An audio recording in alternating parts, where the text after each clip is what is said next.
Bismillahirrahmanirrahim. Assalamualaikum warahmatullahi wabarakatuh. Waalaikumsalam warahmatullahi wabarakatuh. Hamdan wa syukron lillah, sholatan wa salaman ala rasulillah. Terima kasih kepada guru-guru yang pada saat ini bisa menghadiri yaitu kegiatan diseminasi dari CGP pada saat ini, yaitu Ibu Ina Andriani akan menyampaikan informasi-informasi penting yang menyangkut dalam masalah CGP itu sendiri, ya, termasuk di antaranya yaitu menyampaikan dari modul budaya positif, di mana dalam kegiatan ini ataupun diseminasi yaitu menyampaikan informasi penting ya tentang hal-hal yang telah sesuai yang telah ditempuhnya ataupun melalui penelitian ataupun melalui pembelajaran pada sebelumnya. Dan kepada yang bersangkutan mungkin sudah siap dan mempersiapkan diri, juga harus siap. Nah itulah supaya nanti setelah menyampaikan ini, dimohon guru-guru yang lain, rekan-rekan guru supaya lebih terpacu bisa mengikuti jejak dari CGP itu sendiri, yaitu manfaatnya, dan mudah-mudahan dan saya yakin percaya semuanya bisa mengambil manfaat dan bisa mengikutinya. Dan baiklah, kita buka aja dulu acara ini dengan pembacaan Bismillah bersama-sama. Bismillahirrahmanirrahim. Selanjutnya dengan hormat kepada CGP dipersilahkan.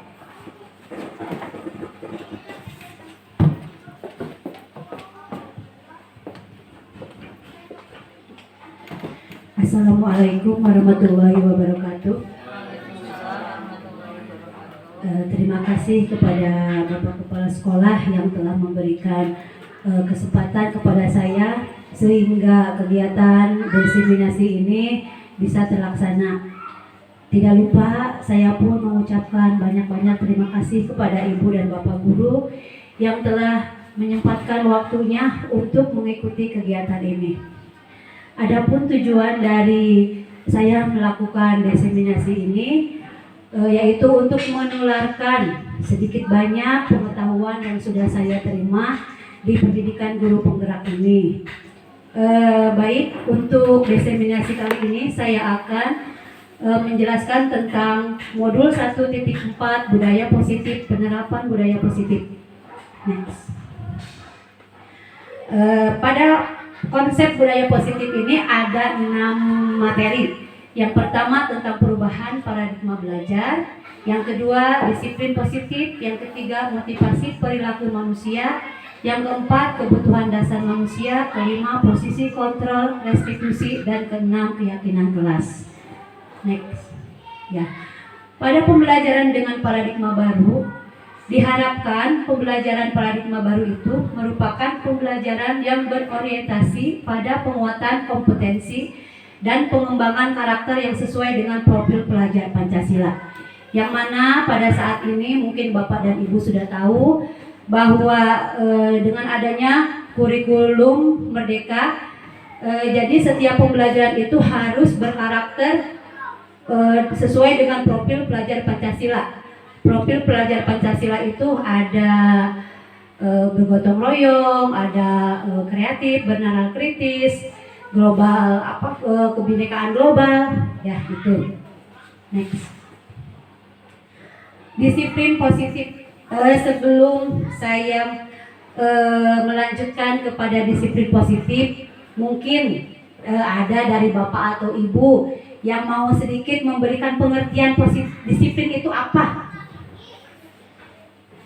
Coba Pak Rijal, menurut Pak Rijal disiplin itu apa? Ya.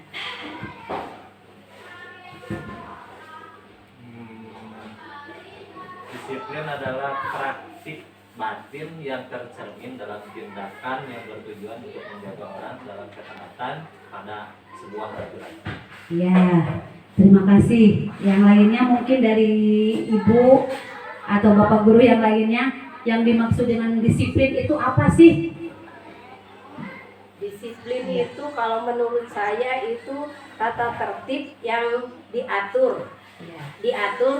Untuk mengatur dari siswa-siswi itu sendiri, baik dari segi waktunya, dari penampilannya misalnya. Jadi disiplin itu dibagi-bagi lagi. Ya, terima kasih kepada Ibu Rina. Betul sekali ya, disiplin itu aturan tata tertib untuk menertibkan gitu ya, supaya segala sesuatunya berjalan dengan lancar sesuai dengan sesuai dengan aturannya ya. Disiplin positif menurut Diane Gosen, kata disiplin berasal dari bahasa Latin yaitu discipline yang artinya belajar. Kata disiplin juga berasal dari akar kata yang sama, disipline, yaitu murid. Untuk menjadi seorang murid harus paham alasan mengapa mereka mengikuti suatu ajaran tertentu, sehingga motivasi yang terbangun adalah motivasi intrinsik bukan intrinsik. Pada saat kita melakukan disiplin kepada murid, ada 3 kriteria. Yang pertama hukuman, yang kedua konsekuensi, dan yang ketiga restitusi. Hukuman, sistem tidak akan berjalan jika murid tidak takut. Jadi kita menakut-nakuti anak agar anak itu taat dan tidak melanggar aturan. Yang kedua, mendorong menyalahkan diri. Pada saat anak melakukan kesalahan, kita kadang suka berucap, kenapa kamu melakukan hal ini? Kenapa kamu tidak tidak disiplin? Ya, jadi anak yang berbuat salah itu merasa menyalahkan diri sendiri. Ya. Yang ketiga, anak belajar menyembunyikan kesalahan. Yang keempat, dibuat oleh guru, dan yang kelima, guru mengontrol anak dengan penguatan yang negatif. Jadi ini masih kalau dengan hukuman, disiplinnya itu anak masih dari intrinsik ya, masih dari luar, dorongan dari luar ya. Yang kedua, konsekuensi. Yang pertama, memerlukan monitoring dan supervisi terus-menerus dari guru. Yang kedua, mendorong kepatuhan. Yang ketiga, anak belajar taat peraturan. Yang keempat, dibuat oleh guru dan murid. Dan kelima, guru mengontrol anak dengan penguatan positif. Itu. Sedangkan yang ketiga, restitusi. Murid belajar bertanggung jawab atas perilakunya. Yang kedua, mendorong disiplin positif. Yang ketiga, anak belajar memecahkan masalah. Yang keempat, dibuat oleh murid. Dan yang kelima, anak paham bahwa dirinya sendiri yang memegang kendali kontrol. Jadi untuk konsekuensi dan restitusi itu sudah ada disiplin dari diri anak sendiri. Jadi tanpa dorongan pun anak sudah sadar apa yang harus dia lakukan supaya dia tidak melanggar aturan atau supaya dia tetap disiplin.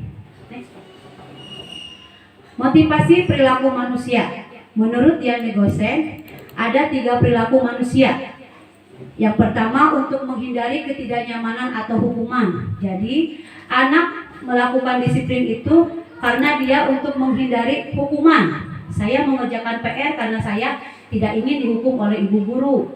Atau saya kalau tidak mengerjakan PR, nanti sama teman-teman saya dibully. Nah, jadi anak mengerjakan PR itu karena motivasinya itu menghindari ketidaknyamanan atau takut dengan hukuman.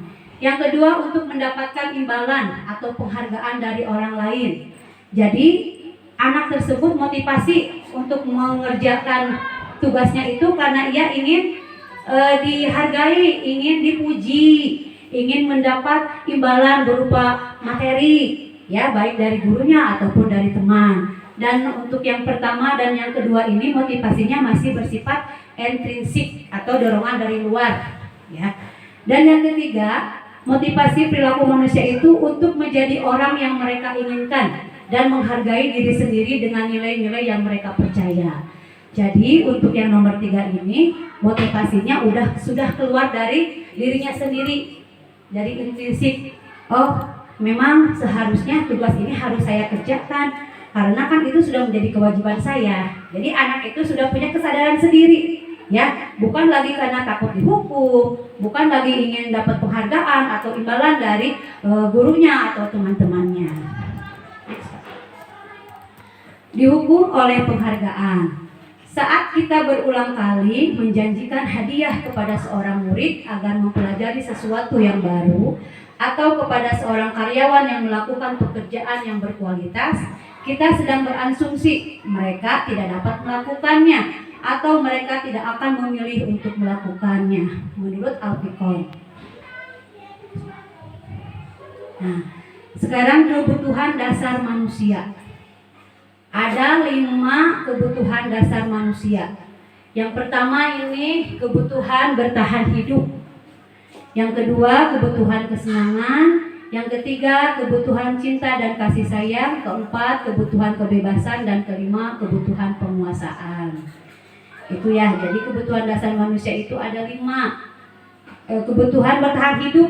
Jadi bagaimana caranya supaya bertahan hidup? Biasanya kan kalau untuk bertahan hidup itu lebih ke sandang, pangan ya, lebih ke makan, minum. Bagaimana caranya supaya kita tidak lapar, tidak haus? Bagaimana caranya? Untuk kesenangan, saya melakukan ini karena saya senang aja lihat orang, anak teman saya menangis atau teman saya cemberut karena perlakuan saya gitu. Cinta dan kasih sayang. Jadi pada saat anak melakukan sesuatu itu dia itu sebenarnya membutuhkan diperhatikan dari temannya atau dari gurunya.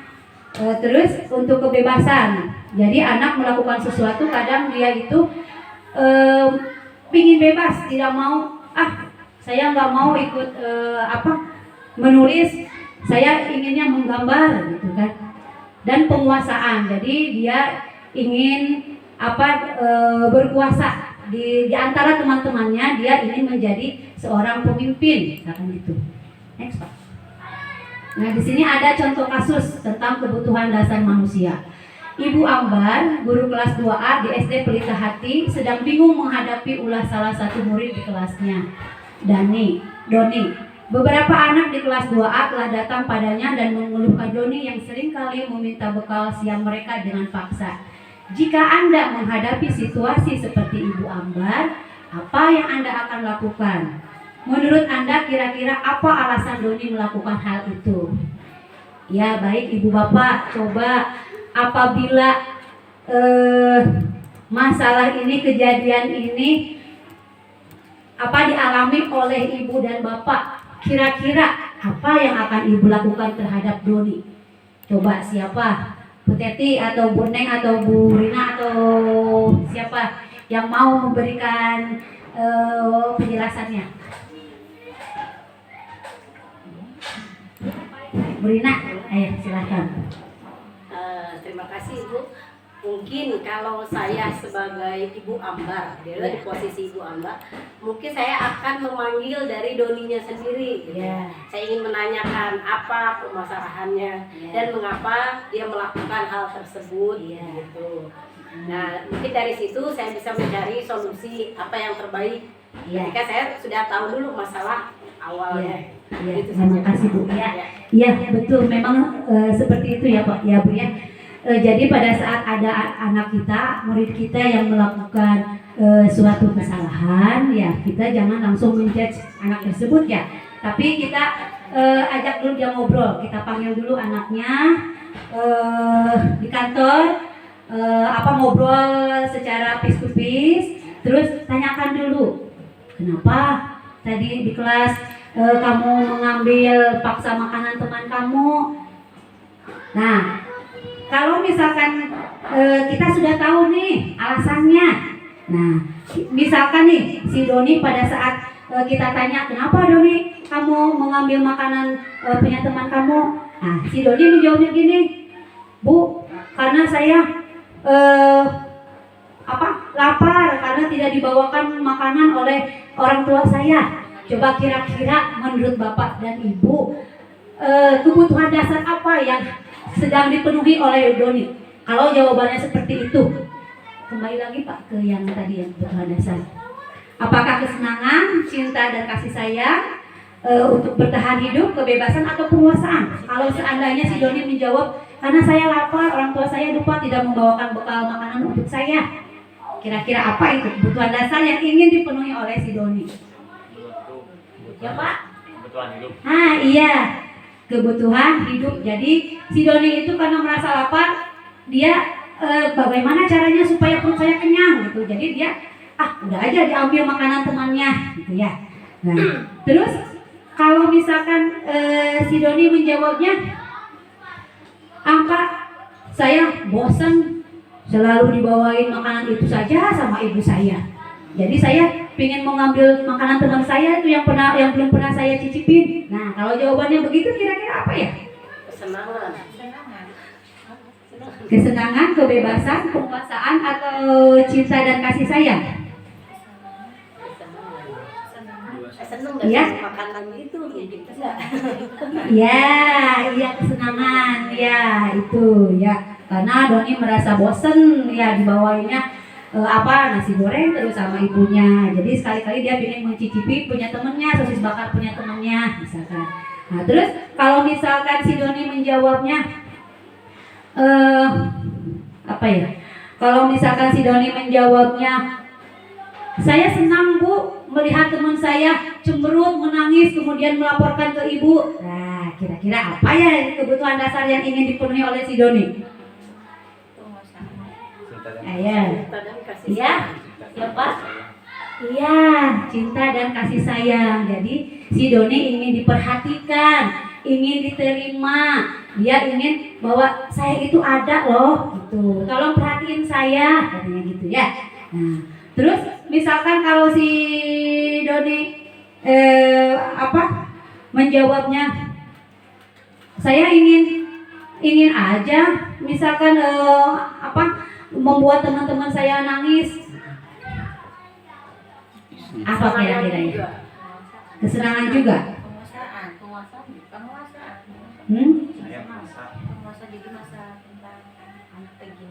Iya, iya penguasaan juga. Iya. Next Pak. Ya. Jadi intinya pada saat anak berbuat kesalahan, kita jangan langsung memberi hukuman ya. Tapi kita tanya dulu apa motivasinya. Mungkin saja anak berbuat seperti itu karena ada kebutuhan dasarnya yang belum terpenuhi oleh kita. Itu ya. Next Pak. Ya. Posisi kontrol restitusi. Nah, kita sebagai guru seringkali mungkin di kelas ya, anak-anak ada yang melanggar aturan yang tidak sesuai dengan keinginan kita, atau pada saat kita memberikan tugas, anak-anak ada yang tidak mengerjakan ya. Nah, kadang-kadang kita suka langsung memarahi, menyalahkan anak ya. Nah, posisi kontrol seorang guru pada saat memberikan suatu tindakan kepada anak yang melanggar itu ada lima macam. Ada posisi kontrol sebagai penghukum, ada posisi kontrol pembuat merasa bersalah, ada posisi kontrol sebagai teman, ada posisi kontrol sebagai pemantau, dan ada posisi kontrol sebagai manajer. Nah ini 5 posisi kontrol guru. Yang pertama sebagai penghukum. Nah, seorang penghukum bisa menggunakan hukuman fisik maupun verbal. Jadi pada saat anak melakukan kesalahan, kita kan kadang-kadang secara respect ya, mata kita melotot, tangan kita menunjuk ke anak ya, terus mulut kita berbicara kalimat yang kasar kepada anak. Nah itu ciri-ciri posisi guru sebagai penghukum. Itu ada efek negatifnya terhadap anak. Jadi anak itu menjadi pendendam kepada gurunya. Mungkin Bapak dan Ibu pernah mendengar di berita ya, ada seorang siswa yang sampai tega membunuh gurunya. Ya, kenapa? Ternyata dia motifnya karena dia dendam. Waktu di SD katanya pernah sama gurunya sampai dipukul, dimarahi di depan teman-temannya. Jadi efek posisi kontrol kita sebagai penghukum itu sangat negatif sekali bagi anak. Yang kedua, membuat orang merasa bersalah. Pada posisi ini biasanya guru akan bersuara lebih lembut. Nah, kenapa sih kamu tuh selalu melakukan kesalahan terus? Nah, suara gurunya memang lembut, tetapi bahasanya itu ya yang bikin anak menjadi down, menjadi rendah diri gitu, membuat dia merasa bersalah. Oh, saya itu emang pembuat onar, saya itu memang selalu melakukan kesalahan, itu ya.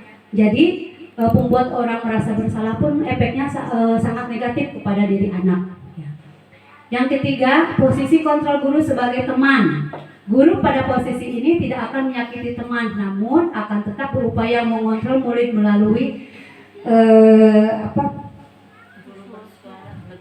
ya. Jadi pada saat anak masuk, nah kenapa sih ya kamu tuh salah terus? Tolong ibu, nanti kalau kamu tidak mengerjakan tugas ini nanti ibu dimarahin oleh bapak guru, bapak kepala sekolah gitu ya. Jadi guru ini akan selalu menganggap muridnya sebagai teman gitu ya. Nah, posisi ini pun ada efek negatifnya. Jadi si anak itu ketergantungan terhadap guru. Dia akan menurut hanya kepada guru ini saja, sedangkan kepada guru yang lain dia tidak akan menurut karena dia menganggap oh guru ini sebagai teman saya, bisa membantu saya, ya. Tuh. Yang keempat, monitor atau pemantau. Posisi kontrol ini memonitor berarti mengawasi. Jadi guru mempunyai catatan berapa kali nih si anak ini membuat kesalahan. Nah, pada saat anak tersebut melakukan kesalahan lagi, gurunya, aduh Doni, ini udah beberapa kali nih kamu membuat kesalahan. Ibu ini udah hitung kamu ada 5 kali membuat kesalahan. Begitu. Dan yang keempat, posisi kontrol sebagai manajer. Posisi terakhir ini, posisi di mana guru berbuat sesuatu bersama dengan murid, mempersilahkan murid mempertanggungjawabkan perilakunya, mendukung murid agar dapat menemukan solusi atas permasalahannya sendiri.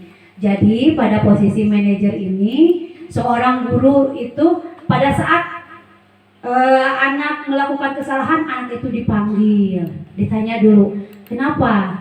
Ada apa? Sampai kamu melakukan hal seperti ini?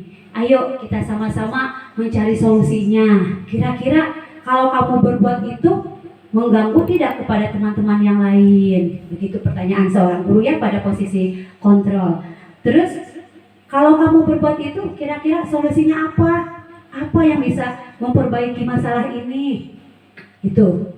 Nah, kira-kira dari kelima posisi kontrol guru ini, menurut ibu dan bapak, yang mana yang sesuai dan harus kita terapkan di kelas kita masing-masing? Iya, bagaimana Bu Teti? Yang kelima sebaiknya lebih baik dibanding yang lain. Iya ya, yang kelima. Iya, posisi kontrol sebagai manajer, ya itu. Nah ini keyakinan kelas, pembentukan keyakinan kelas. Yang pertama, keyakinan kelas merupakan pernyataan-pernyataan universal. Yang kedua, pernyataan keyakinan kelas senantiasa dibuat dalam bentuk kalimat positif. Yang ketiga, keyakinan kelas hendaknya tidak terlalu banyak, sehingga mudah diingat dan dipahami oleh semua warga kelas. Yang keempat, keyakinan kelas sebaiknya sesuatu yang dapat diterapkan di lingkungan tersebut. Dan yang kelima, semua warga kelas hendaknya dapat berkontribusi dalam pembuatan keyakinan kelas lewat kegiatan curah pendapat.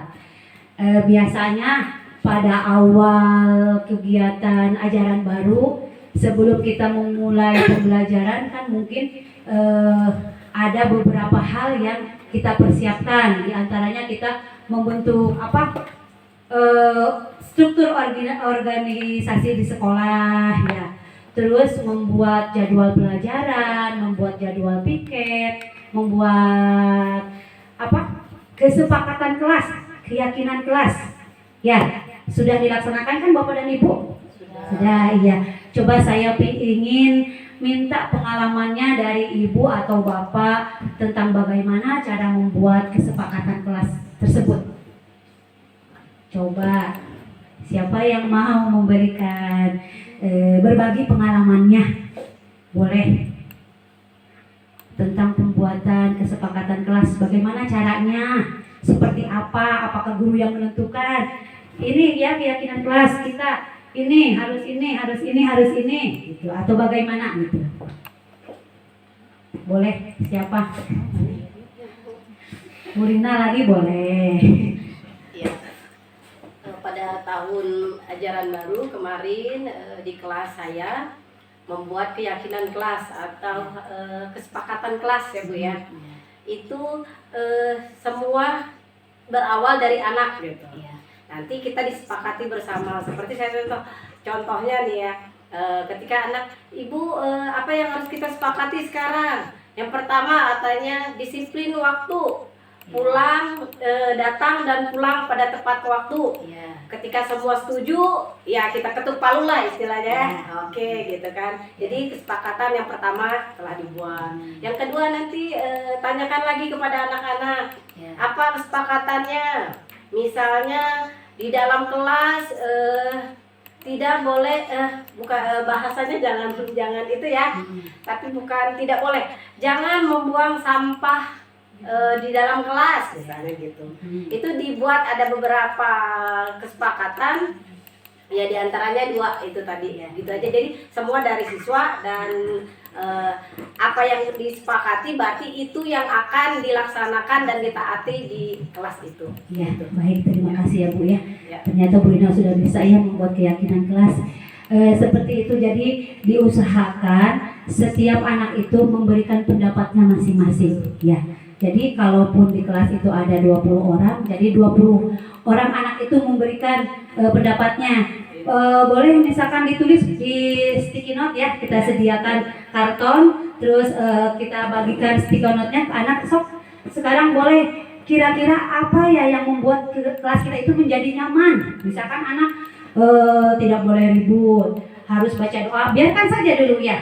Di anak tempel hasil pendapatnya itu ditempel di karton. Kemudian setelah itu kita bacakan ya, kita bacakan. Setelah dibacakan kita pilih-pilih mana nih kira-kira curah pendapat anak yang mirip-mirip gitu ya, kita kelompokkan ya. Nah terus kadang-kadang anak itu kan secara spontan tidak boleh ribut, jangan membuang sampah sembarangan ya. Kita buat kalimat negatifnya itu menjadi positif ya. Misalkan kalau tidak membuang sampah sembarangan, berarti kita kelompokkan menjadi menjaga kebersihan kelas ya. Tidak ribut berarti di kelas itu tertib, terus tidak saling membuli, tidak saling bertengkar, tidak saling meledek, berarti kita buat keyakinan kelasnya diganti dengan saling menghormati, saling menghargai gitu ya. Jadi itu harus dibuat dari anak, oleh anak, dan dilaksanakan oleh semua warga kelas ya. Jadi kalau anak sudah diberikan kesempatan untuk membuat keyakinan kelasnya sendiri, maka anak itu akan mempunyai rasa tanggung jawab, tidak akan merasa terpaksa ya. Waktu zaman dulu kan tata tertib itu sudah ada ya, disediakan di sekolah ya, dari kelas 1 sampai kelas 6 semua sama gitu ya. Tapi ternyata kan ada saja anak yang melanggar karena anak tidak, kan saya mah itu mah tata tertib yang sudah dibuat, saya mah tidak merasa membuat gitu ya. Tapi kalau misalkan keyakinan kelasnya itu dibuat oleh anak dan bekerja sama dengan guru gitu bareng-bareng, jadi anak itu merasa bertanggung jawab untuk tidak melanggar keyakinan kelas yang sudah mereka buat. Itu ya Bapak dan Ibu. Restitusi adalah proses menciptakan kondisi bagi murid untuk memperbaiki kesalahan mereka sehingga mereka bisa kembali pada kelompok mereka dengan karakter yang lebih kuat. Itu ya. Ya. Di dalam restitusi ini ada yang disebut dengan segitiga restitusi. Yang pertama, menstabilkan identitas. Jadi pada saat ada siswa yang melanggar keyakinan kelas, nah seorang guru yang mempunyai posisi kontrol sebagai manajer itu tidak langsung menyalahkan anak, tetapi mengajak ngobrol anak itu. Ditanyakan, anak itu distabilkan dulu identitasnya. Setiap orang itu pasti pernah melakukan kesalahan, nak. Ibu juga pernah melakukan hal seperti itu. Terus kamu bukan satu-satunya orang yang pernah melakukan ini. Jadi anak distabilkan dulu identitasnya, ya. Nah setelah distabilkan identitasnya, yang kedua validasi tindakan yang salah. Ditanya alasannya. Kamu tentu mempunyai alasan kenapa kamu melakukan itu. Adakah cara yang lebih baik yang bisa kamu lakukan selain itu, tuh ya. Nah setelah itu, yang ketiga menanyakan keyakinan. Keyakinan kelas apa yang sudah kamu langgar? Keyakinan apa yang sudah kita sepakati? Jadi pada saat anak melanggar suatu keyakinan kelas, kita kembalikan lagi keyakinan kelas yang sudah kita buat bersama dengan murid. Keyakinan apa yang sudah kita sepakati? Keyakinan yang mana yang sudah kamu langgar? Nah setelah itu baru menurut kamu kira-kira apa solusinya untuk memperbaiki keadaan ini. Jadi anak disuruh mencari solusi sendiri untuk memperbaikinya. Ya itu. Next. Nah di sini ada kasus dari segitiga restitusi ya. Ketika saya sedang mengajar di kelas 1, saya melihat Pak Ujil masuk ke kelas. Setelah meminta izin buang air ke kamar kecil, dia langsung menghampiri Julia yang duduk di depan yang sedang serius membuat tugas. Pak Ujil menarik pensil Julia serta menyemprotkan air minumannya ke wajah Julia. Secara spontan, Julia mengeluarkan kata-kata kasar. Hal ini tentunya membuat saya terkejut dan ingin marah karena kesal dengan ulah Pak Ujil. Saya menegur Pak Ujil sejenak dan menyuruhnya untuk menemui saya di kantor pada jam istirahat. Coba kira-kira kalau ada kasus ini, kita belajar menyelesaikan masalah dengan membuat segitiga restitusi. Coba kira-kira bagaimana ya Bu ya? Pak ya bagaimana ya? Pertama kan tadi segitiga restitusi itu menstabilkan identitas. Kalimatnya bisa setiap orang pernah melakukan kesalahan. Kamu bukan satu-satunya yang pernah melakukan ini. Kira-kira apa gimana ya? Pak Rijal. Ayo bagaimana Pak Rijal?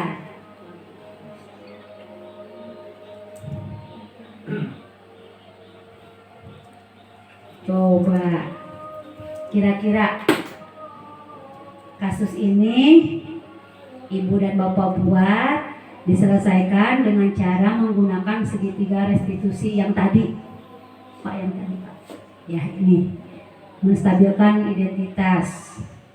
Terus validasi tindakan yang salah dan yang ketiga menanyakan keyakinan. Kira-kira bagaimana? Ada enggak Ibu dan Bapak yang mau mencoba?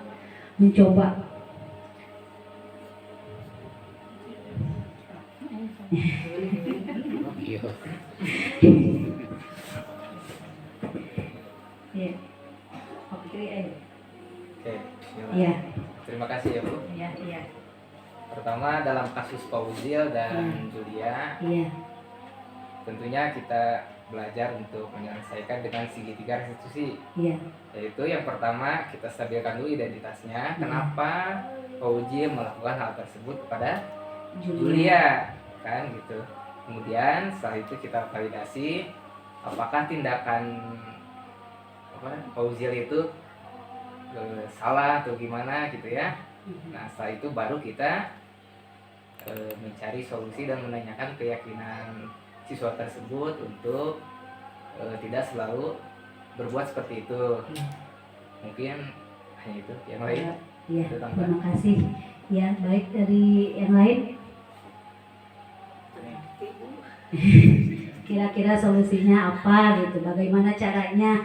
Karena mungkin ya di kelas banyak sekali masalah ya, banyak anak-anak yang selalu ada anak yang melanggar gitu aturan. Bagaimana caranya supaya anak itu sadar terus tidak merasa terpaksa atau dia tahu solusinya, dia itu salahnya di mana, solusinya bagaimana gitu. Jadi jangan langsung sama guru udah kamu minta maaf, tidak ya, tapi harus timbul dari anak sendiri gitu.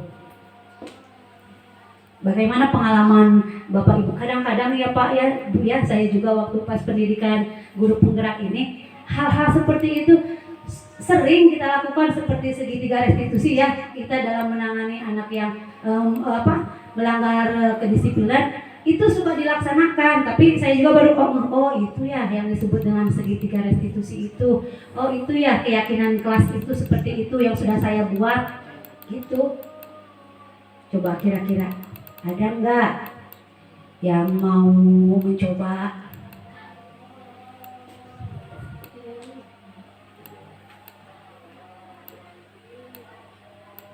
Tidak ada lagi? Iya, kalau tidak ada lagi, kemarin saya sudah mencoba membuat video tentang segitiga restitusi tentang kasus ini. Coba.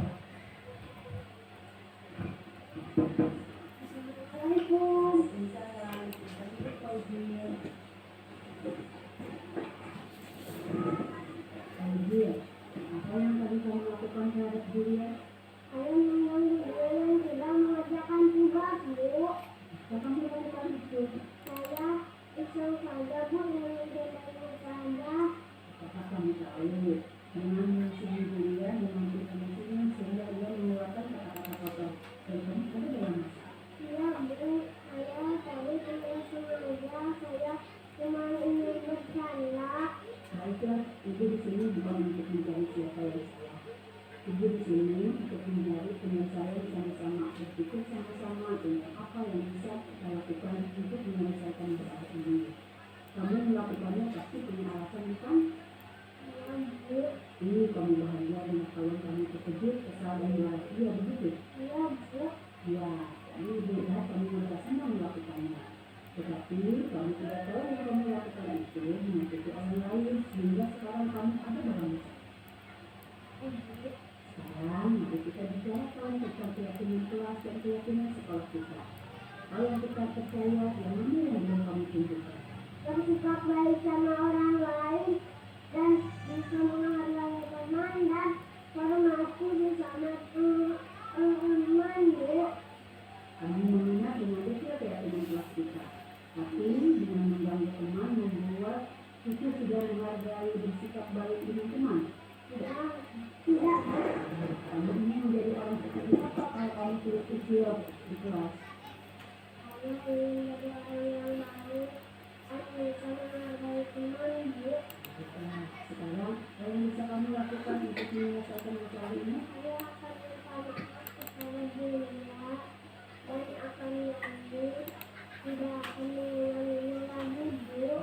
Bagus, tapi sekiranya nanti diulang lagi bagaimana? Saya siap menerima santunan dari mereka. Baiklah, sekarang bermaaf-maafanlah kamu dengan Julia di kelas. Baik, Bu. Terima kasih, Bu. Sama-sama.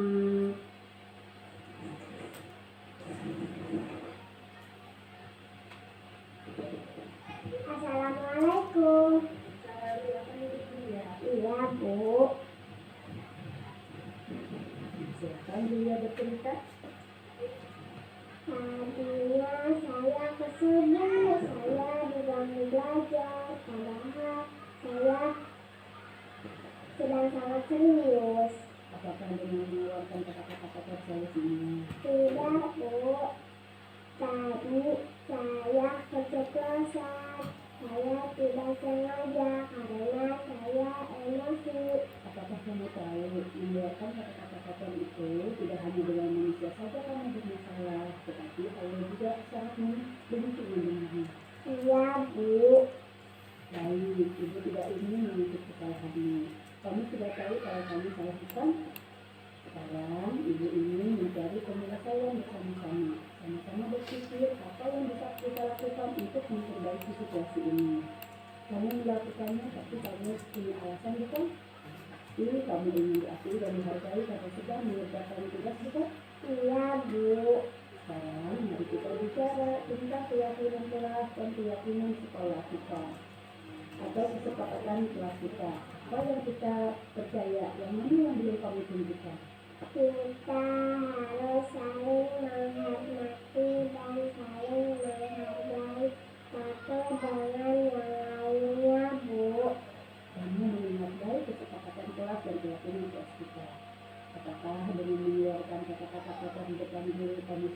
menghargai dan menghormati orang lain? Tidak, Bu. Sekarang, apa yang bisa kamu lakukan untuk menyelesaikan masalah ini? Saya minta maaf, Bu. Bukan itu mudah, tapi bagaimana ceritanya? Saya berjanji tidak mengulanginya lagi, Bu. Baik, pegang janji ya, dan jangan diulangi lagi. Iya, Bu. Makasih ya, Bu. Iya, sama-sama. Sekarang silakan kamu masuk ke kelas kamu. Iya, Bu.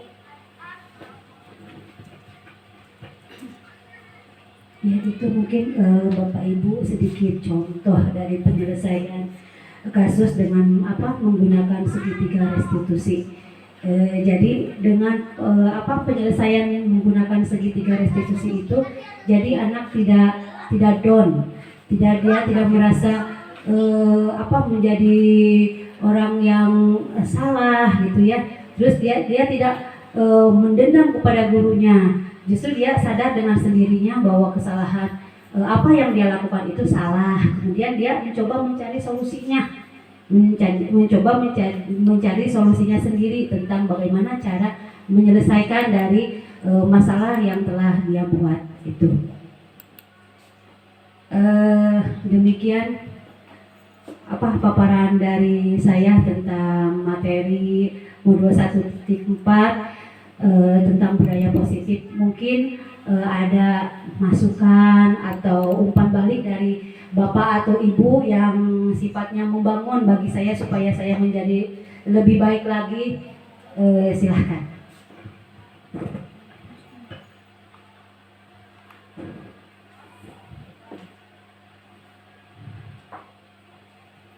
Ada? Tidak ada.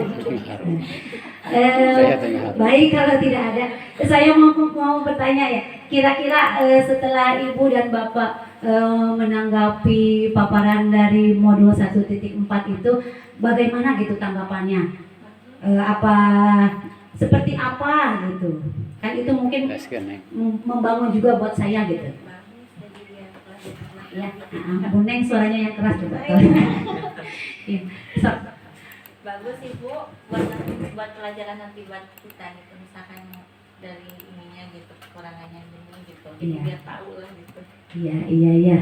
Iya, jadi saya pun bersyukur alhamdulillah diberi kesempatan untuk masuk CGP ini, karena ternyata setelah saya pelajari, saya ikuti banyak sekali ilmu-ilmu yang bisa saya tularkan kepada Ibu dan Bapak guru, terus bisa saya terapkan di kelas saya untuk pembelajaran yang lebih baik lagi gitu. Dan saya pun mendorong kepada Ibu dan Bapak guru terutama yang masih muda untuk ikut masuk ke dalam CGP ini ya, karena banyak sekali lah bekal-bekal yang bisa kita dapatkan Bu, dari CGP ini.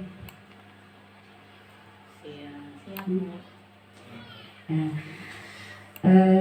Terima kasih saya ucapkan kepada Ibu dan Bapak guru, mohon maaf atas segala kekurangan baik dari penyampaian materinya maupun dari tutur kata saya yang mungkin masih sedikit belepotan ya Bu ya Pak ya.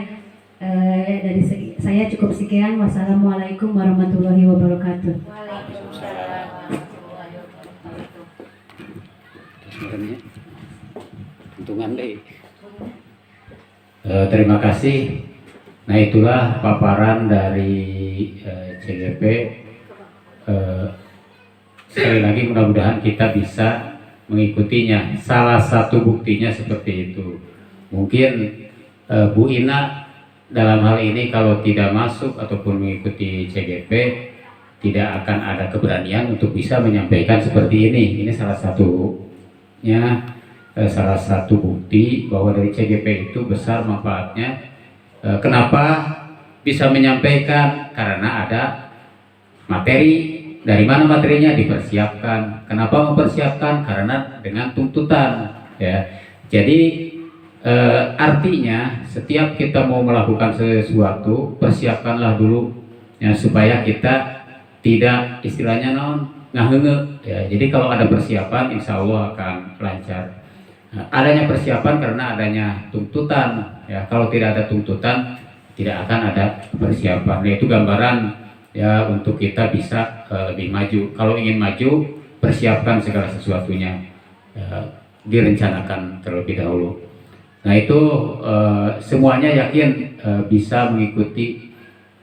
Saya mah honor, tidak CGP itu tidak menutup ini untuk PNS ataupun P3K ataupun honor, tapi semuanya yang ikut masuk di dalam guru ya silakan untuk mendaftar ya, karena jaminannya ataupun rewardnya ya dari CGP itu rewardnya itu ada.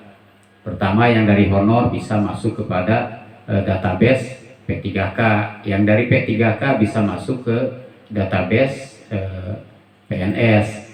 Kemudian dari guru bisa sertifikatnya ya untuk menjadi kepala sekolah ataupun pengawas ya.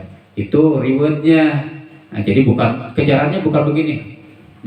Saya mah pokoknya mah yang jadi pengawas misalnya. Miluan jangan itu, tapi kita mah belajar ya, belajar aja dulu. Nah nanti sertifikatnya untuk kedepannya itu segala urusan dengan kepemerintahan itu ada diantaranya syaratnya seperti ini. 2024 itu digebiarkan untuk segala persyaratan yang menyangkut kepada guru itu lebih dikaitkan kepada guru penggerak ya. Itu diantaranya ya, bukan berarti, tapi ini bukan berarti jaminan untuk menjadi, misalnya Bu Ina udah selesai, bukan jaminan untuk menjadi kepala sekolah, tapi salah satu syarat untuk menjadi kepala sekolah nanti itu diantaranya ada sertifikat CGP. Jadi ada dihelatkan benar ya syarat nama. Nah itu kan tergantung kuota ataupun kebutuhan, termasuk yang nanti akan mengangkat. Pemerintah tidak akan berhenti ya kalau sekarang tuh ya pengangkatan PNS itu kebutuhan pokok pemerintah itu bukan tidak ada, tapi belum waktunya mungkin. Insya Allah nanti kedepannya akan pengangkatan lebih banyak. Jadi tolonglah nanti silahkan ikuti senior kita bagaimana caranya masuk untuk menjadi CGP, silahkan ikuti ya. Mudah-mudahan kita bisa menjalankannya. Yaitu mungkin ya untuk sobatnya. Terima kasih kepada CGP yang sudah menyampaikannya. Ditutup aja dulu. Wassalamualaikum warahmatullahi wabarakatuh.